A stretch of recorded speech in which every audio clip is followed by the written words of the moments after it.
Hi there crafters, it's Louise with you today. Welcome to my YouTube channel. I'm sharing a layout for the Scrapbookers Journal, issue 2 Monochromatic Moodboard.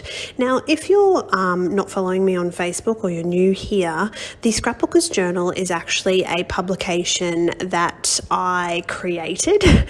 So I felt that the Australian market was missing a digital scrapbook magazine and I wanted to get one out there. So I've used some of my digital skills to create a magazine for scrapbookers.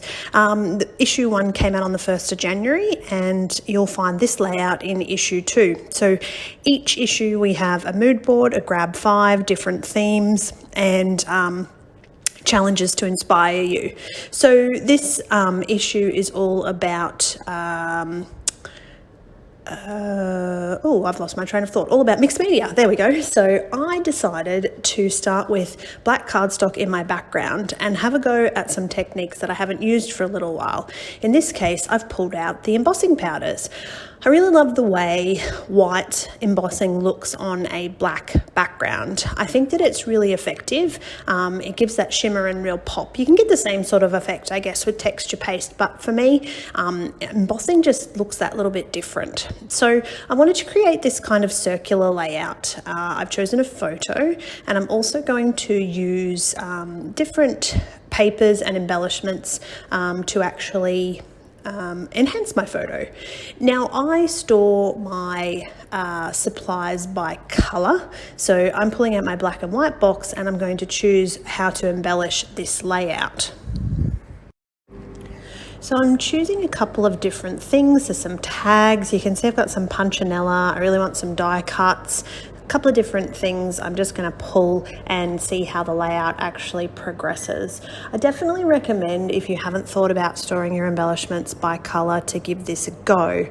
I definitely find I use more when they're by colour, so I'll pick a paper and I'll start to create something and I'll think, okay, I need an embellishment for this layout. What am I going to add to it? It's much easier if I just search by color. So as you can see in this case, because I'm doing a monochromatic layout inspired by the mood board, I wanted to really focus on that black and white. So by using black and white elements from my stash, they're a lot easier to find, and I find that I do go through more of my stash this way. Now, I know that some people do use the tissue paper quite often. I tend to not go for tissue paper. I don't necessarily like the lines that it leaves, but I pulled it out of that little stash kit and I really do like the way it looks on this page. So I definitely wanted to include that tissue paper in the background. So I'm using the Nuvo paste to actually draw this circle, and I realize as I've added that background circle that it's not centered, it's not enough to the top left, and it's not enough to the top to actually be pleasing to the eye. So I end up adding the little extra circles around, and I'm really just now attaching the embellishments until I'm happy with this particular layout. A couple more Nuvo drops, they were a feature from my stash that I wanted to use with this particular layout. But other than that, it's really just about that black and white background and lots of circles.